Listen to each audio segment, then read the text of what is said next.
علاقے کے ایک ابھرتا ہوا نوجوان شاعر جو اسی علاقے سے اٹھتا ہے اور ہندوستان جھارکھنڈ کی راجدھانی رانچی کی سرزمین تک پہنچتا ہے اور وہاں ایک مدرسے میں اپنی دینی سرگرمی دینی تعلیم سے جڑ کر اپنے وہ نظام بناتا ہے اور جھارکھنڈ سے لگ کر جھارکھنڈ کی راجدھانی میں رہتے ہوئے ہندوستان کے مختلف صوبوں میں اپنی ایک پہچان اور اپنی شناخت بناتا ہے. میں وہاں تک آپ کو لے جانا چاہتا ہوں. ان کو آپ کے حوالے کرنے سے پہلے میں یہ کہنا چاہتا ہوں کہ عرب کے سرزمین کے اس والی کے بارے کا ذکر کیا, آپ بے قصوں کے غمگسار کا ذکر کیا. میں صرف 4 مصروں کے ساتھ میں وہاں تک آپ کو پہنچانا چاہتا ہوں کہ غریبی میں غریبوں کی حمایت کون کرتا تھا,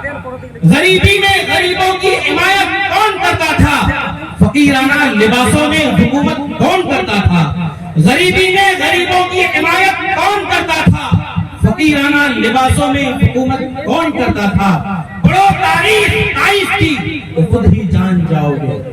پڑھو تاریخ کی تو خود ہی جان جاؤ گے کہ دشمنوں کو بھی دعاؤں کی عنایت کون کرتا تھا. آئیے اسی آقا نامدار مدینے کے تاجدار احمد مجتبی جناب محمد رسول اللہ صلی اللہ علیہ وسلم کی بارگاہ میں نذرانہ عقیدت پیش کرنے کے لیے نوجوان شاعر مداح رسول جناب قاری محمد فیصل جمالی صاحب مدرس جامعہ حسینیہ کٹو رانچی سے میں گزارش کرتا ہوں کہ آپ تشریف لائیں اور حضور اکرم صلی اللہ علیہ وسلم کی بارگاہ عقیدت میں نذرانہ عقیدت پیش فرمائیں.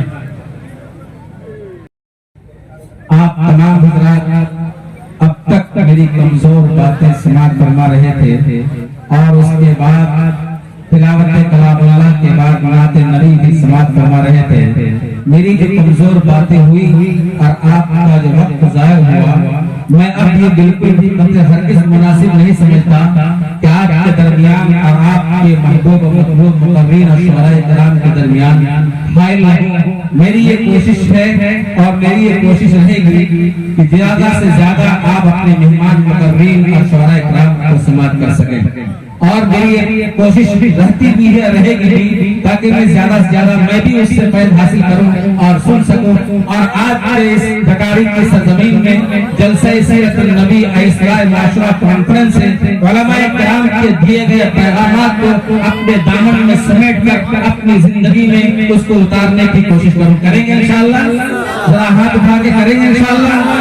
چلیے چلتے ہیں, آگے بڑھتے ہیں. اور آگے بڑھ کر آپ نے دیکھا ہوگا کہ 3 شعراء کرام آج ہمارے لسٹ میں ہے. ابھی آپ نے ایک جھلک دیکھا ہے, ابھی آپ کو بہت دور تک چلنا ہے. مقررین کی فہرست بھی بڑی لمبی ہے, اور لیکن ایسے خطیب ہمارے پاس ہیں جنہیں اللہ تبارک و تعالیٰ نے بولنے کا بڑا ملکہ اور بڑا فن عطا کیا ہے کہ بڑے سے بڑے مجمع کے اندر منٹوں میں اس مجمع کے اندر سنجیدگی عطا کر دیتے ہیں. لیکن میں ان تمام مقررین سے گزارش کروں گا کہ آپ کے خدمت میں جو وقت دیا جائے اور آپ کے خدمت میں جو وقت پیش کیا جائے, مجھے امید بھی نہیں یقین کامل ہے کہ آپ اس پر انشاءاللہ اس کے مطابق عمل کر کے اور اس کے مطابق اپنی بات رکھ کے ہم انتظامیہ کے مدد کرنے کی تعاون کرنے کی کوشش کریں گے. حضرات سامعین چلے چلتے ہیں. کچھ آگے کہنے سے پہلے